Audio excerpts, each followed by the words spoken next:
over time, you get stronger. Over time, you get better. If you pay your dues, you take your losses, you learn from your losses, you get back in the gym, you work hard. It doesn't come from skipping days. It doesn't come from an attitude that says, I can't, I won't, I didn't. It comes from positive, can do, will do anything it takes to be the champion. To be the champion. Do not sell yourself short. Nobody is better than you. Nobody. If you believe that, then it can be true. If you don't believe it, then it will never happen. If you skip your training, it won't happen. If you don't make the commitment, if you don't make the sacrifices, if you cut corners, it won't happen. But her winning that title is not an accident. It didn't just automatically happen. There was so much stuff behind the scenes that had to happen for her to become champion. And it's years and years and years of commitment. Doesn't happen overnight, guys. She earned that title. She willed that title. She believed it was her destiny. When push comes to shove, she'll fight and do anything to make it happen. I've seen her not quit in so many circumstances where her arm is almost getting broken, she wouldn't tap. When she almost getting choked out, she wouldn't tap. She wants to win that bad. She will sacrifice herself for victory. That's all in. She goes all in when she fights. She goes all in when she trains. She doesn't skip days. There's no sacrifice that she doesn't make to be victorious. And that's why she's the only two-time Olympic champion, two-time PFL champion, UFC champion. That's why she goes all in. You guys, you can do anything. You guys are young enough. You can do anything you want to do. Doesn't matter what it is. If you believe, you can do anything. If you think people are tough, if you think they're strong, if you wait, if you hesitate, yes, you're not getting it. But you've got to be willing to go all in. Some of you guys are making big sacrifices. That's what it takes. But you have to look yourself in the mirror. You have to look yourself in the eyes. You know how much you've given. You know the sacrifices that you're making. You have to decide, is it worth it? Is it worth it for you? Do you want it that bad? Are you willing to fight for anything? Are you willing to go that distance? Are you willing to train that hard? Your body will quit. So your mind will quit before your body ever will. Your body can go and go and go. There's no such thing as tired. You look at the Georgian guy that just won too. The judoka. I don't know how to spell his name and say his name properly. But that guy is an animal. That guy trains hard. That guy's got a gas tank. That guy just keeps coming and coming and coming. And that is wanting it. In sports, you have to want it. You have to go take it. Nobody's tougher. Nobody's better. Nobody's stronger. If you give 100% and you just unleash yourself against that person, and you make up your mind going to win, it'll happen. Lenny makes up his mind now that he's beating Yan every time he fights him. I know he can beat him. That confidence allows him time and time and time again to beat the kid. You need that mindset that you're going to win. You can't think that someone else is going to beat you. And you got to go out there and you got to execute and do the right things in the fight all the time. Don't skip steps. Don't make it easy for them by just throwing in the towel and giving them a grip that they shouldn't have. Fight for every position through the whole fight. Do all the right things, and then before you know it, you win. It all adds up. It all goes together. It's by design. It's not by accident. That did not just happen. That's by design. That's because she saw it, she wanted it, she told everybody she wanted it, and she was willing to do what nobody else would have done. You wouldn't have lost 35 pounds. She has to fight 170 pounds in judo. 170. She walks around all the time at 165. She was 152 pounds when she got to the UFC, when she got there in New York City. 17 pounds overweight. But it's all water weight, and she's willing to make the sacrifice and sit in the sauna and do the walking and do everything she needs to do to make 135. And let me tell you, she's bigger than half the guys here that fight that fight, what, 66 kilos, 70 kilos? She's bigger than you guys, strong. She has more muscle than you do. It's a fact. But she's willing to get down there and do it in order to be the champion. That's what it takes.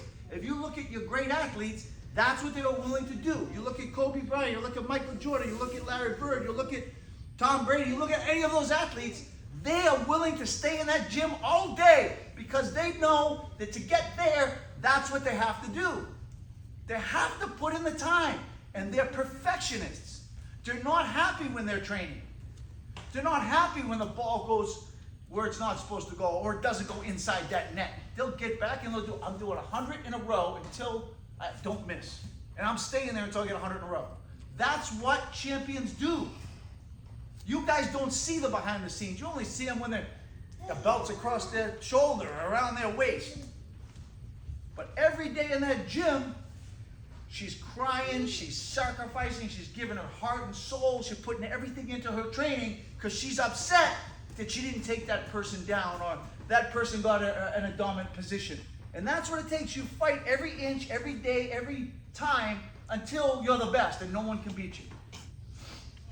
And there were times when she was your age or she was in their teens or she was in her 20s where somebody whooped her ass. It was either a competition or it was a training camp or what have you. Somebody beat her.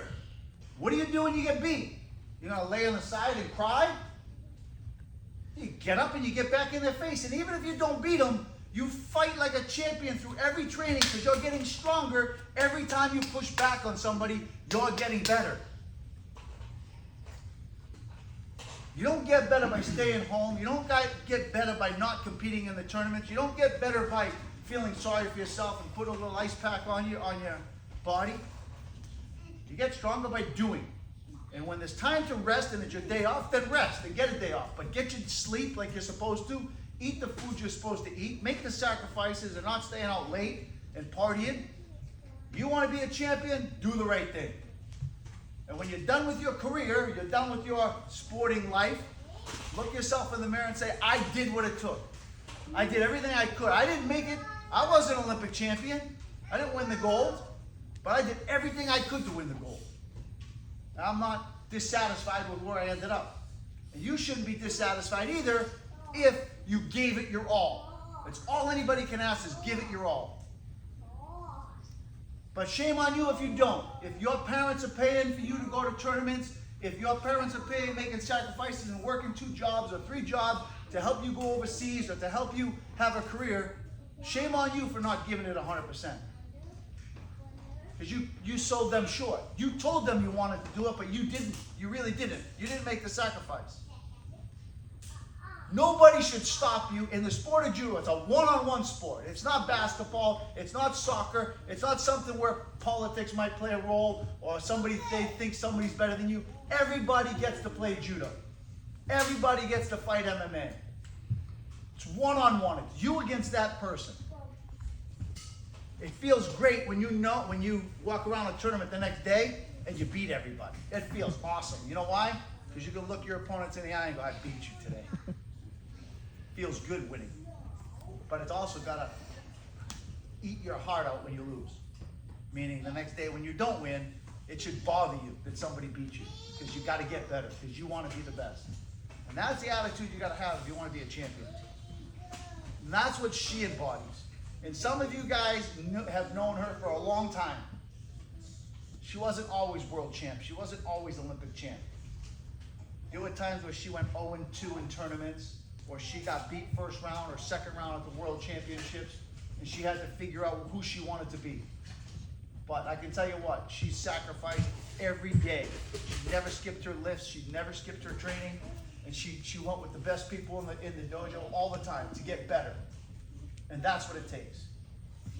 So yeah, we're proud of what Kayla did, okay? But she was no different than many of you when she was in this dojo years ago. In fact, I'd say she was a lot worse off than most of you are, because she didn't have a father, a mother, or anybody helping her. She had to do it by herself. You understand? You guys should be super proud because you're part of that same Pedro's Judo family. Okay, and you guys have all the same resources that she had. we're willing to help any single one of you reach your potential. And that's the most important thing in life, is to reach your potential.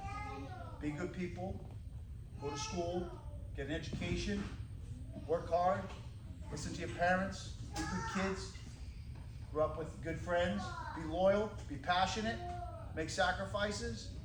But I think the one thing that I learned from my dad, the most important factor in all of it, is discipline. Discipline. When you look at the military, that's disciplined people. They line up the way they're supposed to line up, they do the things they're supposed to do, and they do it all the time, every time, the right way. And that's what judo is. You have to develop good habits. You have to do the right things. You have to train the right way. You have to make sacrifices. You have to be disciplined. You have to do it when there's nobody there. I've been to practices where I drove an hour, 2 hours to practice, and one guy showed up. One guy. And we trained. One guy trained. Didn't care. 100-kilo guy. I was 73. Doesn't matter. We trained. That's who showed up to practice. That's who I had to work out with. It is what it is. Most people would have just gone home. But you got to train. If you want to be the best, you have to be driven, unlike the rest. That's what it takes. And I've said this over and over again. I do believe that this is your most powerful tool. Your mind is your most powerful. You guys know it. To fight. You guys know it. When you have confidence, you think you're going to beat the person, you beat them. When you have those doubts and you hold back and you don't do the right things, you don't win the fight. And attitude is everything. Attitude is everything as an athlete. Right? It doesn't mean that when you have, just because you're young and you have the right attitude, doesn't mean you're going to win every tournament. But your mindset has to be that you're going to win every tournament. And if you don't, you're going to die trying. And it's okay to get beat. You get beat, you learn from the loss. How do we get better for next time so I can beat that person next time? And usually once you beat the person, you beat them again and again and again, and you move on. And you just keep working your way up and climb to the top until you're at the pinnacle. That's what it takes. Okay? Some of you go off to the World Championships. Johan's going to go off to the World Championships. He's leaving this week for Hungary. He's going to represent us in Hungary as part of Team USA. Also Pedro Judo Center. You just remember, like, at the end of the day, I want from all of you 100% effort, 100% commitment, discipline, good people, work hard, and go take what you've earned. Just go get it. Go after it. You're not going to win sitting back. You're not going to win if you hold back. Go out there to beat everybody from the moment they say Hajime till that match is over. You gave it your all. And whatever happens, happens. But that's how you become good. How old are you, Johan? 21? 22? 22. I will tell you that in my athletic, when I was his age, my technique wasn't as good as his standing technique. I'm gonna tell you that right now. If you look at his technique and his ability to throw people, his ashiwas and his judo, he had better technique than I did at that age. I gripped better than him. I had better newaza than he did. I had this. Okay, and I worked my butt off in the chair. I won a bronze medal in the World Championships at 19. I was on an Olympic team at 21. I challenge you. There's no reason, Johan, you can't go out there in Hungary and put yourself on that medal stand. The only thing that's stopping you is you. Because you have the tools in your toolbox. You're physical, you're strong, you're fit, you have the technique, you've got the newaza now, you got a grip, you got to fight the right way, and you got to go get it. There's no reason why you shouldn't. If I can do it when I was young, you can do it at your age. You just have to believe it, and you got to go fight for it. There's been worse people than you that have stepped up on that podium at the World Championships. I guarantee you that. Guaranteed. They just fought out of this world. They made up their mind they were going to win, and they did. You know? So you got to go get it in Hungary. We wish you good luck. We're going to train your butt off tonight, but let's go. We wish you good luck. All right, guys. All right, back to guys.